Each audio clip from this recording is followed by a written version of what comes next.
Okay, great. So hi, everybody. I'm Catherine Miller, and I'm one of the regional managers for the Office of Child Care, and I'm going to be your moderator tonight and try to feed questions to our panelists as we get to those sections. So we're going to run through all of that. So tonight we are joined by Tammy Scott, who's our acting Office of Child Care co-director, and Dr. Ann Thomas from OHA. And I will hand it off to you, Tammy. Great. Thank you so much for joining us this evening. You may have been expecting to see Amy Joyce, who was our Office of Child Care Director, and Amy Joyce was offered an amazing opportunity at DMV to act as their director. So in the meantime, I am filling in as co-director with our Legal and Compliance Director, Jay Messenger. So it is me tonight instead of Amy. Again, thank you for joining us. I know at the end of a busy day, you know, it's a commitment to come and invest more of your time in the evening. So hopefully this time will be very worthwhile for you and you'll get a lot from it. Tonight, we're going to focus our time on elements of the guidelines related to the infectious period, the exclusion and quarantine changes. I'm going to walk us through the updates to the guidelines, focusing on Section 2, the daily health check, and Section 11, responding to possible and confirmed cases. These two sections have a lot of crossover, so any updates that occur in the daily health check section have the same corresponding changes in the responding to COVID cases section. After each topic, I'm going to pause for further input from Dr. Thomas as well as take your questions. Catherine's going to be monitoring the chat box. And so we're going to do our best to get to all of your questions tonight. I can see we have 400 participants, but I imagine a lot of people will have similar questions. So I'm hoping that we can at least get to the themes of the topics. I also recognize that sometimes your question will be seen in the chat box after we've moved on to a new slide. That's not a problem. I never mind backtracking to previous topics if we need to. I also plan to have time at the end for vaccine questions if we have time. We're planning a follow-up engagement opportunity in 2 weeks to review the other section of the amendments, as well as answer other questions that you may have. So with that, we're going to go ahead and jump in. Okay, so the Early Learning Division has been working on amendments to the guidelines since the last publication that came out in mid-August. The amendments were based on several factors. We have been communicating with providers all along and hearing about what wasn't working or what needed further clarification. We've been working with public health experts and have benefited from more research into COVID-19. We're going to start with the daily health check section, but as I mentioned, changes to this section also resulted in changes to Section 11, which is the responding to COVID cases section.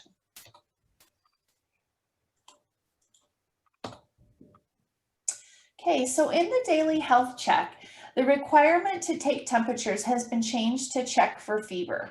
This was changed in part because we were hearing that taking temperatures outside in the cold was resulting in inaccurate readings.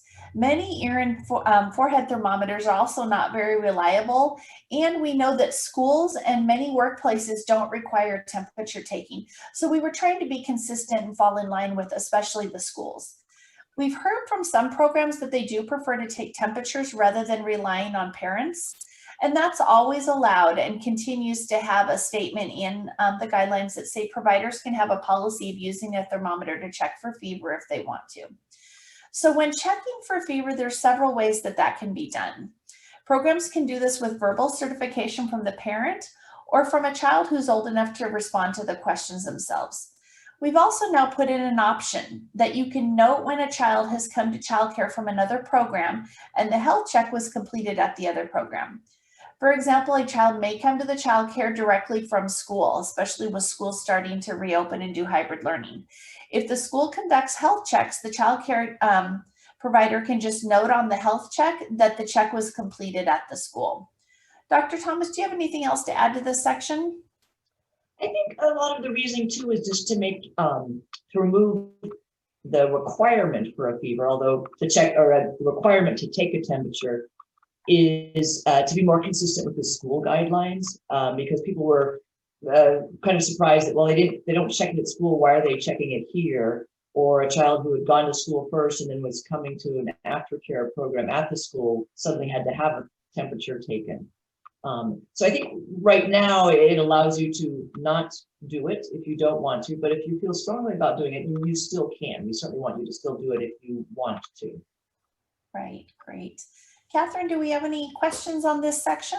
So yeah, I'm going to try and read you the ones because I have a whole bunch of questions about a whole bunch of other things. So I'm going to try to just address this one at the moment, and then we can go back to people's maybe other questions if we didn't catch them, if that works for everybody.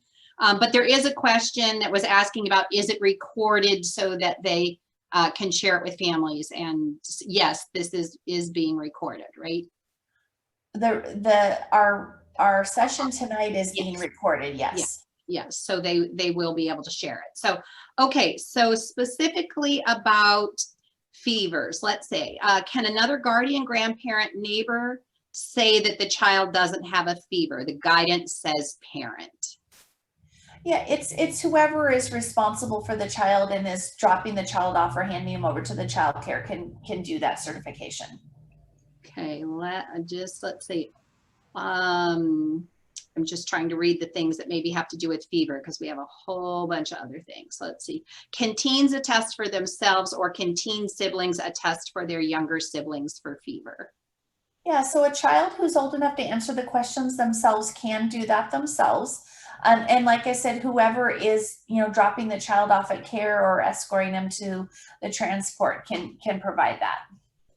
And actually in our transportation section, it does reference a sibling can do that attestation for the fever if they're the ones dropping the child off at the bus stop. Let's see, there's a comment. Many people do test positive for COVID, but never have a fever. It's really just more of a comment.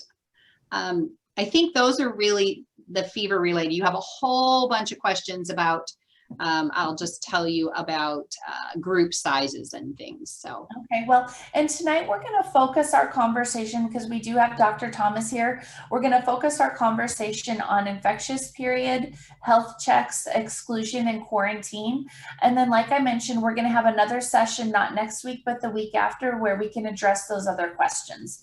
But in the meantime, at the end of our time today, I'll provide you an email address where you can also reach out for those questions if you need answers now. Yeah, and I'll add, I agree with the statement that not everyone has a fever, and that's why, we have a range of symptoms that we ask about, and why I think many, like for instance, many businesses have instituted these temperature checks, and I think people were thinking that, the state of Oregon should be doing this more widely, like in all of our offices and so forth, and in other settings. And because of that, we decided not to do it. I mean, certainly people could have COVID and still get in. So we're kind of relying on asking about several symptoms and then asking about the history of exposure, which we think is probably more worthwhile. Great, thank you, Dr. Thomas. And Tammy, you do have one more just specifically about this. So to be clear, it says parents are no longer required to attend drop-off pickup if the children are old enough to answer questions, correct? I would say that's correct, yes. Okay. Okay. So our next topic is about the infectious period. We've defined out what the infectious period is in order to clarify when an exposure has actually occurred. So the infectious period is 2 days before until 10 days after the person was symptomatic or tested positive. Dr. Thomas, do you have anything else to add about the infectious period? No, I think we just wanted to make sure that people knew when someone would be infectious, because we've been hearing stories of a parent bringing a child in on a Monday and, being asked, oh, has your child been around anyone with COVID? And they said, oh yeah, he was around his cousin this weekend. But, the cousin was sick maybe 2 or 3 weeks ago. So of course that wouldn't count. So we don't want to exclude this child unnecessarily. So we, although it sort of makes the rules more complicated, we want to make sure that we aren't excluding people unnecessarily. It only counts if they were around someone while that person was infectious to other people. Great, thank you. Dr. Thomas, can you speak to when you would count the 10 days using when they became symptomatic versus when they tested positive? Right, so it's pretty straightforward that if someone has symptoms, we know very clearly that someone could be infectious 2 days before. So that's why we So even if a child got sick on a Saturday, and and started staying home after that, it's like, well, they were probably infectious on Thursday and Friday. So you would have to look at who they might have exposed on, in childcare on Thursday or Friday. Now it's trickier when someone doesn't have any symptoms and gets tested. Maybe they're being screened for some reason, or because they've been around someone who is sick, and so we want to identify people early if they have COVID, because that helps us do our control measures. But so sometimes someone will get screened and it's like, wow, we don't know when they actually got the disease, but just because we have to assume that, well, they're tested now, they're probably infectious. So honestly, just to make it consistent with the other ones, we say 2 days before the test was taken until 10 days after. It's kind of our best guess at when that child or staff member was potentially infectious. But you should always use the rule for someone who is symptomatic. You should not worry about when the test was taken. You should worry about when they're symptomatic, because that's the most important thing in a symptomatic person, is the day that they started having symptoms. Okay, thank you. Catherine, any questions on the infectious period? I'm looking at you. Let's see. You've got several, but I think you're going to answer them in the quarantine part. Infectious, let's see. Approval from a doctor or other medical professional at youth staff experiencing symptoms other than a cough can return to a program after 24 hours of being symptom-free. Is that true? Yeah, so we are going to get to what that looks like when you can return to care, depending on what your symptoms are and whether you have a doctor's note or a negative test. So we are going to get to that topic. Let's see. Many doctors are advising household members of positive cases to only quarantine for 10 days with the positive case, but does that 14-day period need to start after the positive case 10-day period? So I think you're going to get to that one as well. Yeah. We are, but I think Dr. Thomas could address that one now, because it is about the infectious period. Yeah, I can see that the audience is really tuned in and doing the math here. So it's very unfortunate because it just doesn't seem fair. But so if one person in your family is sick and you're kind of stuck home with them, your quarantine period really can't start until the last day that they might have infected you. Probably if they're going to infect you, they're going to do it in the first few days, but maybe they're kind of staying in their own room and then they start to feel a little better and they move out more. And you feel like, oh, they're not sick, and you kind of let your guard down. And so maybe you would get exposed on that day 10, the last day that they could have been symptomatic. So because of that, then your quarantine would start on the last day of their infectious period. So it often means, and Tammy can tell you a personal experience of how this often means kind of people in your family being home for a long time. Right. Yep. Thank you for that, Dr. Thomas. Anything else on that, Catherine, specific to infectious period? No, I think a lot of it's about quarantine. Let me just double check, but. And we can always come back to it if you see something you missed, because I think you have quite a bit in your chat box, and we are I going do. Yep. We are going to cover quarantine, so we'll get to that. So, every day when you do your health check, you right now have 4 questions that you are asking. Question 3 has a new symptom added. Right now, the question 3 has been adjusted to add in a new loss of taste or smell. So in addition to looking for unusual cough, shortness of breath, or fever, we're also now including a new loss of taste or smell.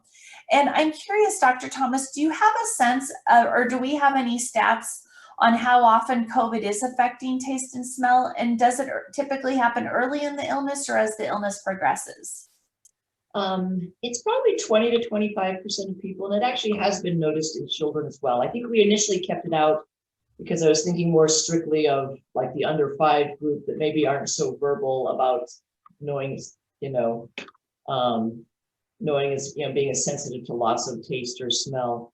But certainly among school-age children, they can tell you that they can't smell or taste anything. And again, it was being consistent with the school guidelines and in guidelines for healthcare workers and in many other sectors. People just sort of ask us, well, like, so if a kid will get sent home from school from loss of taste or smell, but you're going to let them go to childcare. So we're just trying to be consistent. Great, thank you. Catherine, anything on infectious period or question number 3 before we move on? Let's see. I think most of this is quarantine. Let's see. I think you're going to talk later about common colds. Let's see. There is one, I think, that's how are you supposed to know what the last day of the infectious period is?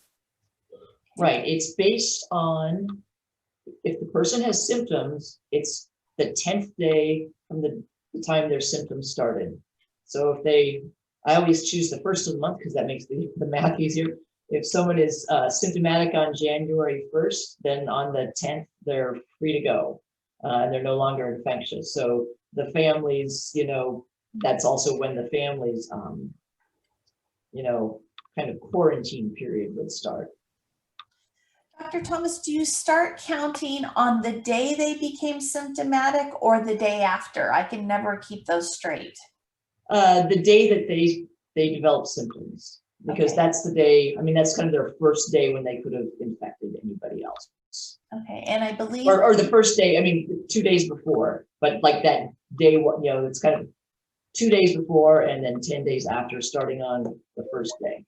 Got it. Okay, thank you. Okay, Catherine, before we move on, anything else on those 2 topics? It's how many days after exposure to someone who tests positive if they're not experiencing symptoms? Right. So we know on average, if you're exposed to someone, you'll probably get sick 5 days later, but that can range from 2 to 14 days. So that's why we always used to say you had to quarantine if you were exposed to someone for 14 days. But CDC has been looking into this more carefully. And in fact, it's, the farther you go towards that, the closer you get to 14 days, the less chance is that you're going to develop an infection. So they've shortened the quarantine period for 10 days, till 10 days.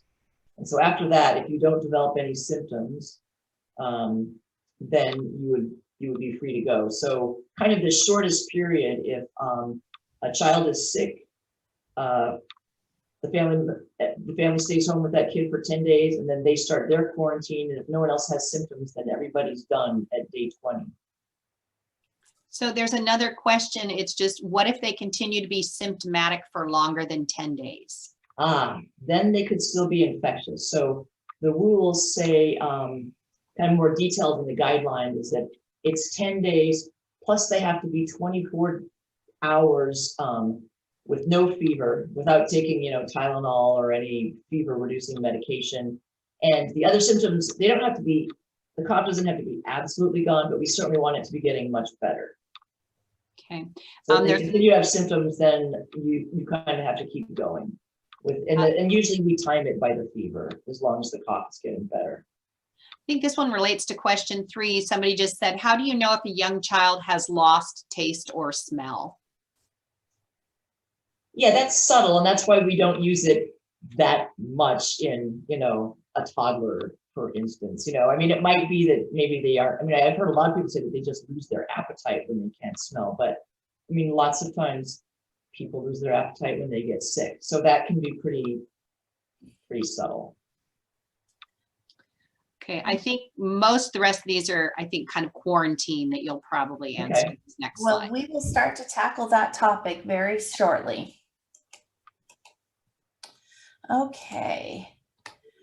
So now we're still on our questions for the daily health check. And when we go back to question 3 was the question around unusual cough, fever, shortness of breath, or loss of taste or smell. If a person responds yes to question 3, indicating that they have one of those symptoms for exclusion, the exclusion period remains 10 days. Oh, excuse me, my notes are not matching with my slide. Okay. How did that happen? Okay, well, we are gonna throw out the notes here.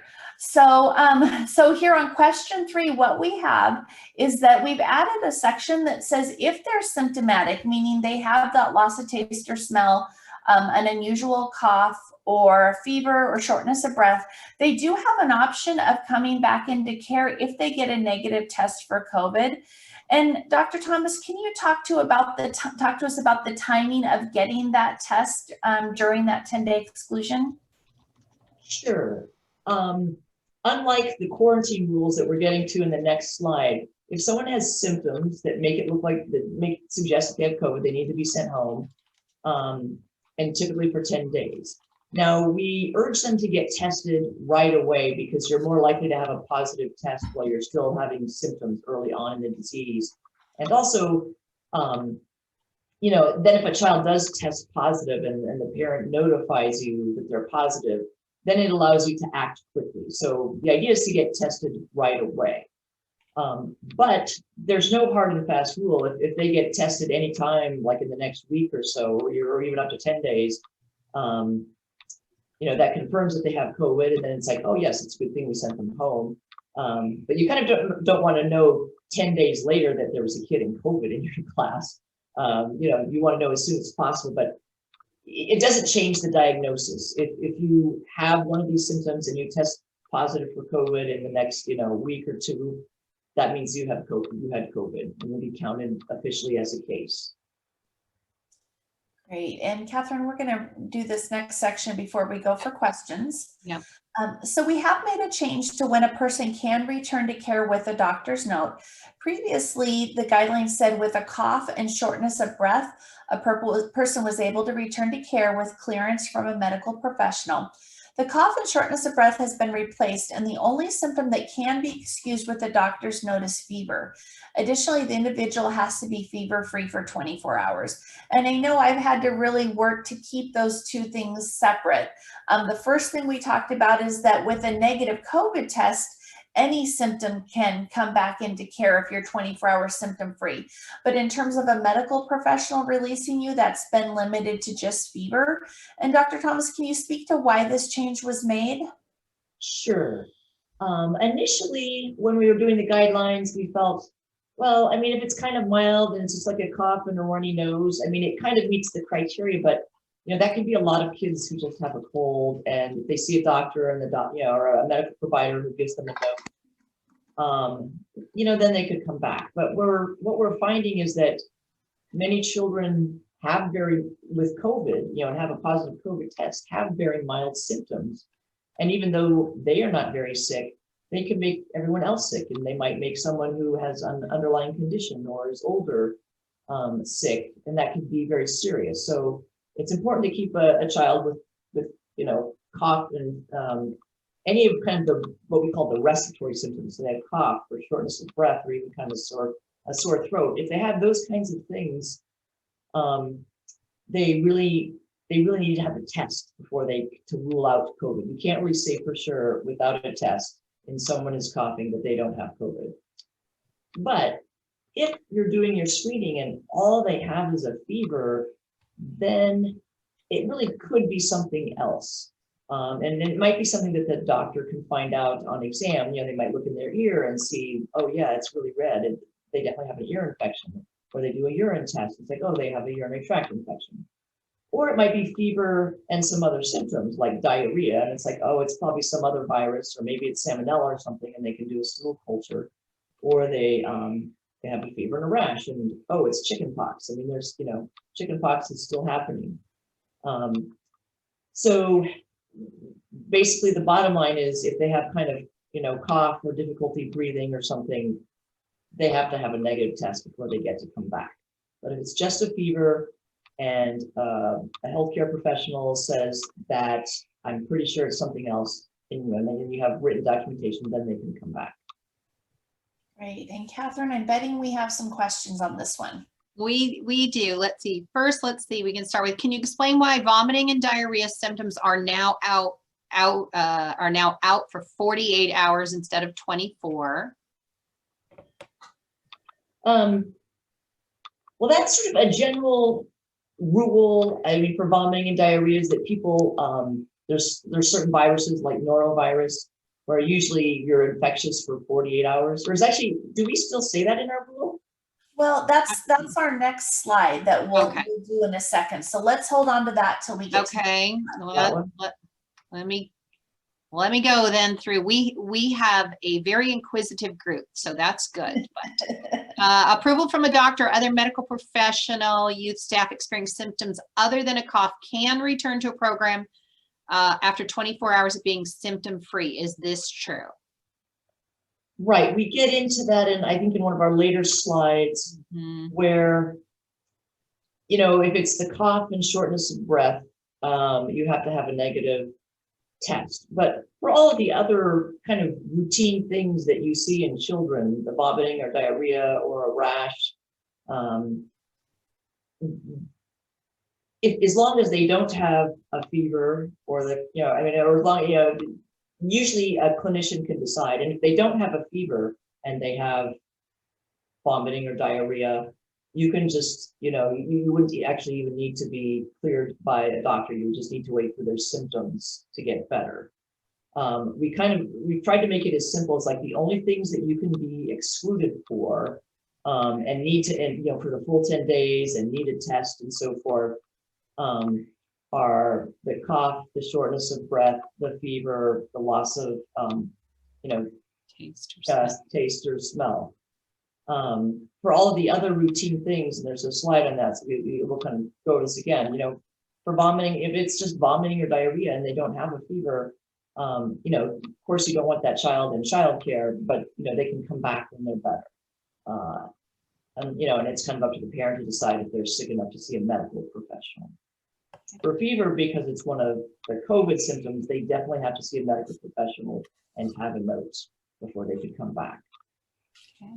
It's an interesting one. So if we have a staff or child who is tested positive after the quarantine period, and everything they return, let's see, if we have, who tested positive, then I think after the quarantine period, and then it sounds like, I think they mean, and then the symptoms return. Do they get sent home with the same requirements as everybody else?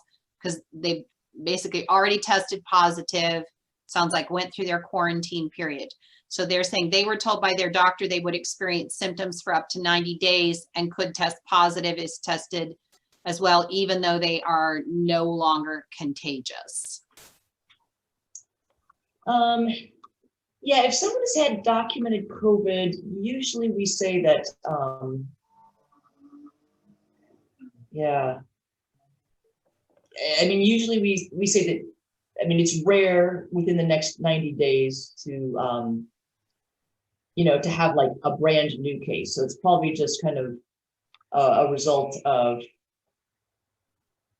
you know, kind of still having, you know, some people just have really prolonged symptoms. But I think definitely, I would say, I mean, if a child has a fever, they still have to go home. Okay. Somebody asked if you can please clarify common colds, runny noses, cough, and if they need to be isolated. It's hard to tell and staff become concerned. Right. So that's the thing.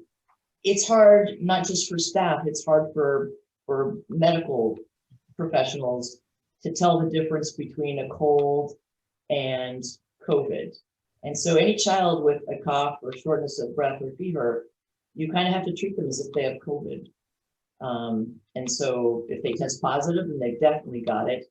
If they aren't able to get a test done, you still have to keep them home for 10 days. And it's only if they have a negative test. I mean, so really, it does feel sometimes like you're sending home a lot of kids that maybe don't have it. But the problem is we know that kids can have very mild symptoms and still infect other people. And the name of the game is to keep them from infecting other people, because that could be a big problem for your facility. There was a question about just, can you let us know the type of test, rapid or PCR? As long as it's like a test that's approved by the FDA.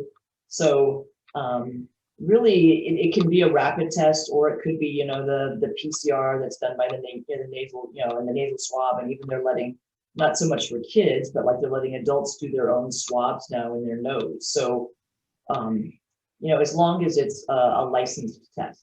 So, I mean, in pretty much anything that you would be, hopefully, you know, in a medical office should work. Okay, what about a note from a medical professional saying the cough is usual for that person, asthma, allergies, etc. Right, yeah, we'll get, or actually, I don't think that's in the guidelines because that was already, Yeah. what we say is the phrase, if it's an unusual cough or a new cough, it's something that this child hasn't had before. So for a child who is known to have, asthma or allergies, and this seems like their usual cough, then they would not need to be sent home or tested. But if, if someone comes in, it's like, oh, he started coughing yesterday. I think it's allergies. It's like, well, does your child normally have allergies? Well, I don't know. I think this might be the first time. That child needs to go home and be, and needs to be evaluated. But if they're known, I mean, especially if you've been taking care of this child for a year and he always, the child always has a little bit of a cough and he's, on inhalers and so forth, then it's okay to let them stay in care. But if you're ever not sure, you need to send the child home and have them seek medical care and get a note to come back. I'm going to let you go only because we've got like almost 25 other now messages, and I know you'll just never get through everything. Okay. Okay, well, and I think we'll hit some of them in the next couple Yeah. slides also. Okay, so in the daily health check, there currently was 4 questions, with the 4th question having to do with the symptoms of diarrhea, vomiting, headache, sore throat, and rash. And while those may at times be present in COVID, they aren't the typical ones that we look for in the screening. So this question has been removed from the daily health check requirements. So when looking at this question, we just determined that these symptoms are already covered in our normal licensing rules, but we have put in addition to the guidelines that says to remember to look for illnesses that you would look for during normal non-COVID times, because these will continue to show up, and we've already talked a bit about them. As always, know when to send children home, such as for symptoms of diarrhea, vomiting, headache, stiff neck, pink eye, and rash. Is all of this stuff no good, or? Good. We just talked to this morning. Oh, somebody got unmuted. All the cheese and everything. Perfect. Can I get over there really fast? Sorry. Did you guys lose power? Is that what happened? Yeah. Oh, that sucks. Karen, are you able to mute everyone? Mute. Oh my God.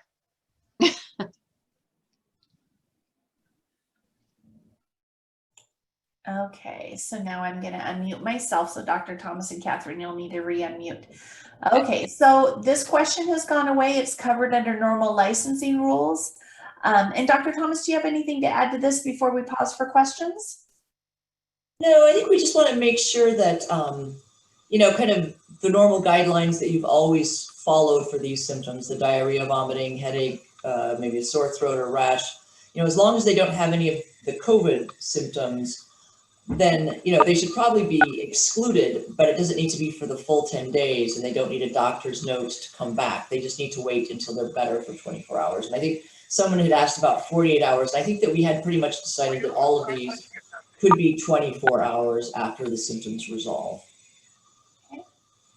Catherine, are you seeing any questions on this topic?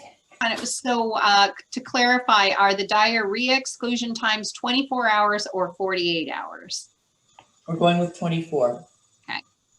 And one that kind of goes back to maybe previously, somebody was asking about the COVID tests, and would we accept the over-the-counter tests, or do they have to be administered by a professional? It's a great question that we just talked about this week, huh, Dr. Thomas? Yeah, and the fact is they are using these more than ever. Oftentimes you can go get them with a prescription, but they are available. We wouldn't have a child self-administer it, and typically they're often done like a medical professional will advise you to go get one, and then someone will talk you through it. But they are licensed tests, so they can be used. Okay. So it sounds like there's just some confusion. We may want to just double check about, somebody said vomiting too. Is it 24 or 48? The amendment has incorrect information. It says 48 for both. So I don't know. So I would have to go back and look at the Yeah. amendment. and to see what that's referring to. I know that we did realize just today that while question number 4 for the health check was crossed out, when you look down in section 11, there was a reference to this that also needs to be struck out, and we're making that edit right now before we'll repost that correction. So that might be what it's referring to. But I would have to go back in and look and see if there's something referencing 48 hours. So thank you for letting me know that. It just says it's the guidelines state on page 2 and 8, and they're saying it says 48 hours symptom free. Yeah, I'm gonna have to look back at that. So I can't respond to that one right now.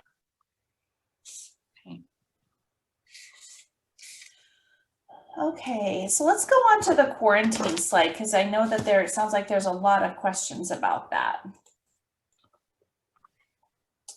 So in our quarantine slide, in accordance to recent recommendations from the Centers for Disease Control, the quarantine timelines have been updated. If a person is exposed to a known or presumptive case, the quarantine period is now 10 days. And while 10 days is still preferred, it can be shortened even to 7 days if the person takes a COVID test between day 5 and 7 of their quarantine period. They have no symptoms and the test comes back negative. Dr. Thomas, do you have anything else to add to this? Yeah, I would just say that, although there is still a very small chance that someone could still develop symptoms after 10 days. We think it's pretty rare. We think it's also unusual for them to be able to spread it to someone else. So that's why we're using the 10 days now. If you do the shortening, if you want to go any shorter than that, then they have to be tested. And you have to wait till at least 5 days after the start of their quarantine to do the test. Because if you test them before that, because we know on average people start getting sick around 5 days. So if you test them before that, it's kind of too early. Like the test is unlikely to be positive. So a negative test doesn't mean that they're not going to get it. It just means they don't have it that day. Okay, Catherine, what are the questions around quarantine? Question about, is there a new symptom and quarantine infographic available? It was so helpful before. If you're referring to the exclusion chart, the exclusion chart, I think, is on page 11 in the full guidelines document. And so if you go onto our website, the full guidelines are posted there, and the exclusion chart has been updated and is incorporated within that. You also can look on our resources tab, and the exclusion chart as a standalone, I think, is there or will be very shortly if it's not already. And I'll make a note to that so I can make sure that it got posted as a standalone. Okay, got a couple questions. It looks like a couple counties are still telling folks 14 days. Which authority must they follow? The county. Yep.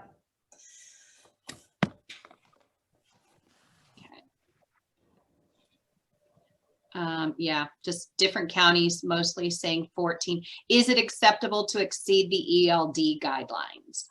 Always, yeah. So ours are guidelines, and if you want to go above and beyond, or you want to have a policy that says that you're sticking with 14 days, you are welcome to do that. I would say that's most of it. Okay, so if nothing else is on quarantine, those are the sections that we're reviewing in terms of the big updates today, but we are going to take some time now. We still have some time left in our evening to look at vaccination questions. Tammy, can I stop you just for a second? Because I just had a quarantine one come in. We might as well answer. So if a person tested positive, let's see, if a person tested positive for COVID and exposed other children and staff, would those exposed need to quarantine for 10 days after the last day they were in touch with that person? Yes. Yes. I was going to say, I knew. Yeah. Yeah. There's just a question about why is ELD and the counties, why are they not consistent? Well, ELD and OHA came to this decision together that we would follow the CDC guidelines, but some counties are being more cautious. And in Oregon, the counties get to decide.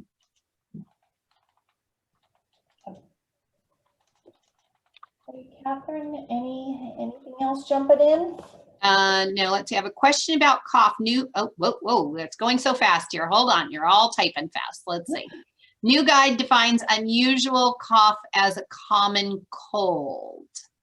I don't know if there's more to it, but The exclusion chart did have unusual cough and it did reference a common cold, but we did update that and take out the reference to a cold.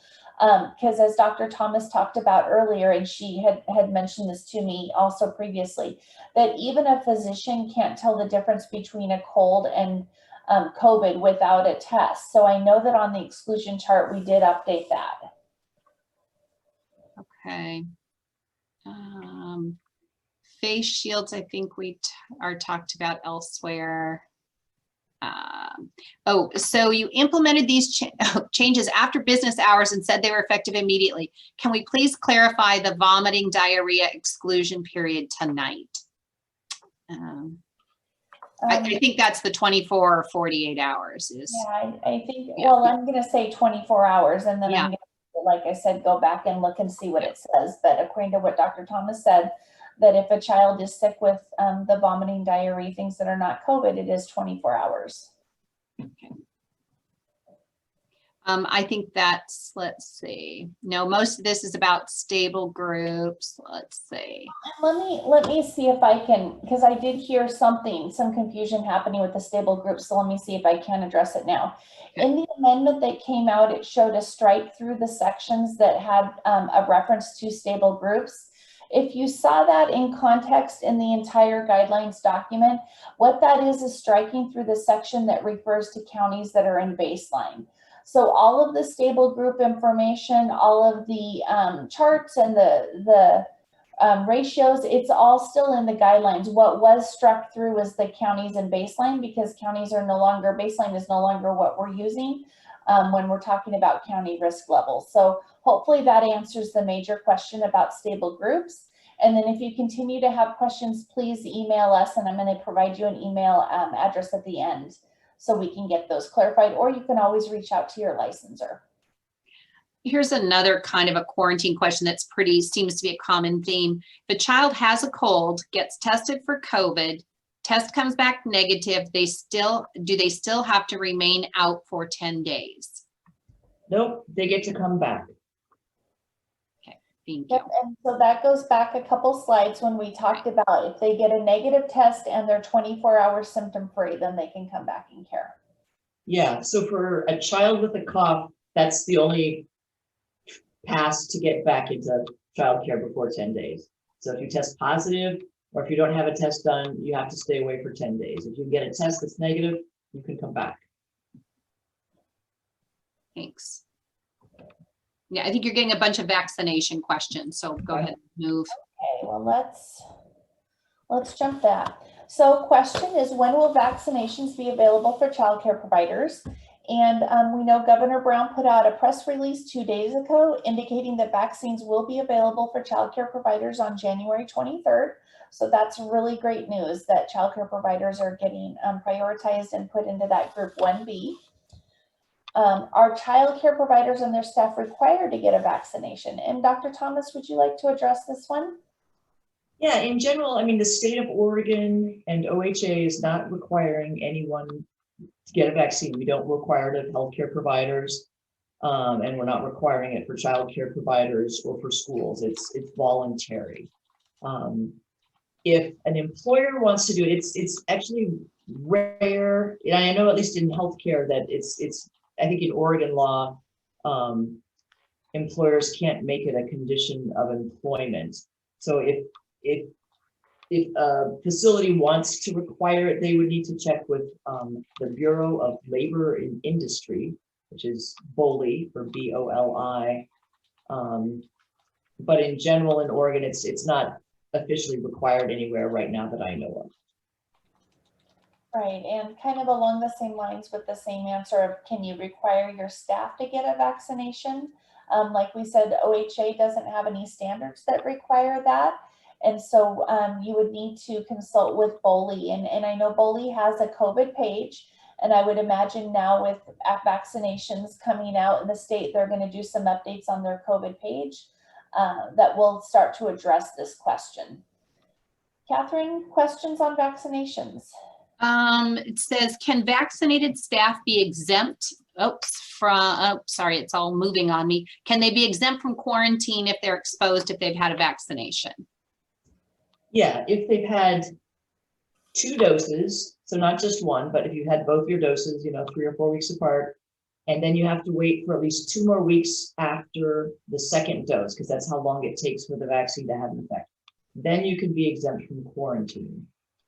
One thing that we are saying, though, even like for healthcare workers, because we have more experience because they're the ones that have gotten vaccinated so far, we still would like people to wear the face coverings, because the vaccines were tested and show that you don't get symptoms, but we don't know that it really prevents people from getting an asymptomatic infection. And so there's a small chance that like you would feel sick and you'd feel fine, but you'd have like kind of one of these mild asymptomatic infections and be able to transmit to other people. So for now, until we've had a chance to study it and really know, even if you've had a vaccine, we still want you to wear the face covering. You're getting quite a few questions just about how to schedule it. When are we going to get the information out to people? Who is eligible? Yeah, so what we know at this point is that Governor Brown has affirmed that childcare providers are in the 1B group and will be eligible for the vaccine on January 23rd. This is all rapidly evolving, and we will share further details when we have them. I promise you we're working fast and furiously on it, and we'll put it out just as soon as we can. Yeah, another resource is, a lot of it, it's kind of under local control. So again, like the counties, if they're having big like mass vaccination events where anyone can, show up and get a vaccine, or, if you're in the, like right now, healthcare workers can get them. And then starting January 23rd, childcare providers and teachers can get them. So oftentimes counties will hold clinics, especially for those groups. And so the best thing is, frankly, like their website or calling them. But if they have something scheduled, it will be on their website.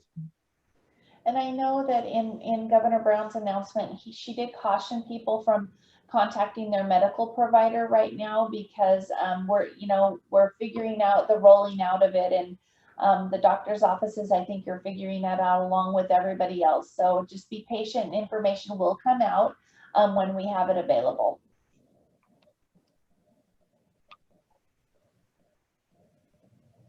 Anything else, Catherine? No, yes, but I think things that you've addressed, there's so much, I think some of it is maybe just sharing with people things that we haven't touched on, the topics we haven't touched on, just maybe reiterating again when we will, or how they can get their questions answered. We will talk about that. Okay, well, I'm going to go ahead and I'm going to do one more topic for tonight that's not part of exclusion, quarantine, and infectious period, because I thought it would be a helpful one to do when we have Dr. Thomas here, and that's about personal protective equipment for children and adults. So there's two major changes in this section. One of them is the reference to face shields, and the other is the reference to having to wear outer layers. So previously, the guidelines require that an outer layer was worn when you're doing health checks, when you're acting as a floater in different classrooms, or feeding infants. And those references have been removed. And then in terms of face shields, in prior guidelines, the thought was that face shields and masks were equal, but now OHA is recommending that cloth-based coverings and masks are really the safer way to go. We're finding that face shields aren't as effective at limiting the release of aerosols that can go around the shield. But it's important to note that the guidelines are still recognizing that there are times that face shields are the preferred method. You may have somebody who's hearing impaired, or a child with developmental delays, where seeing that face and seeing the lip movement is really critical for their development. So while face masks are preferred, plastic face shields are not prohibited, but we have removed references to them, except for a reference that talks about cleaning them and how to clean them and disposing them if they're a single use. Dr. Thomas, do you have anything else that you would add to that? Oh, I think you've covered. I think we just want to let people know that the expectation is to have face coverings for, most routine things, but I think there are certain situations in children with, disabilities or hearing issues that plastic face shield might be necessary. Okay. So Catherine, we're going to do one last check on questions and then we'll summarize and finalize. Somebody wanted just a better understanding of the reasoning behind why we would remove the clothing layers. Good question. Dr. Thomas, do you have that? Yeah, at the very beginning, we weren't really clear on how COVID was transmitted because other respiratory viruses, for instance, flu, or there's one called RSV that often infects infants. And that one, just like the droplets that can land on, sheets or pillows or your clothes, and then someone picks those up an hour later, they can get it even if they were never actually even in the same room with the child. So because we didn't know, we kind of tried to cover both potential modes of transmission, which is just being directly exposed to someone breathing or coughing or sneezing on you, and getting the droplets directly that way, versus touching something covered with droplets, with infection, with germs, and then touching your face and maybe infecting yourself. And we think that the risk of passing it through touching, objects, your clothing or so forth, or things that the kids have done, we think that's probably not as important. So we're kind of relaxing some of those things. I know if you like my thing is like in the grocery store, like you couldn't bring your own bags anymore, and they were doing all this cleaning like in between each person, and like we're kind of relaxing a lot of that stuff now. Okay. Just quite a few questions, just if you could maybe just share where people are going to be able to find this recording. The recording will be posted on Facebook. It might take it, I'm hoping maybe it'll get posted tomorrow, but we're going to work on that and definitely post it on Facebook. Facebook, how about on our website? I'm not sure at this moment whether the recordings get posted there or not, but I will definitely follow up on that.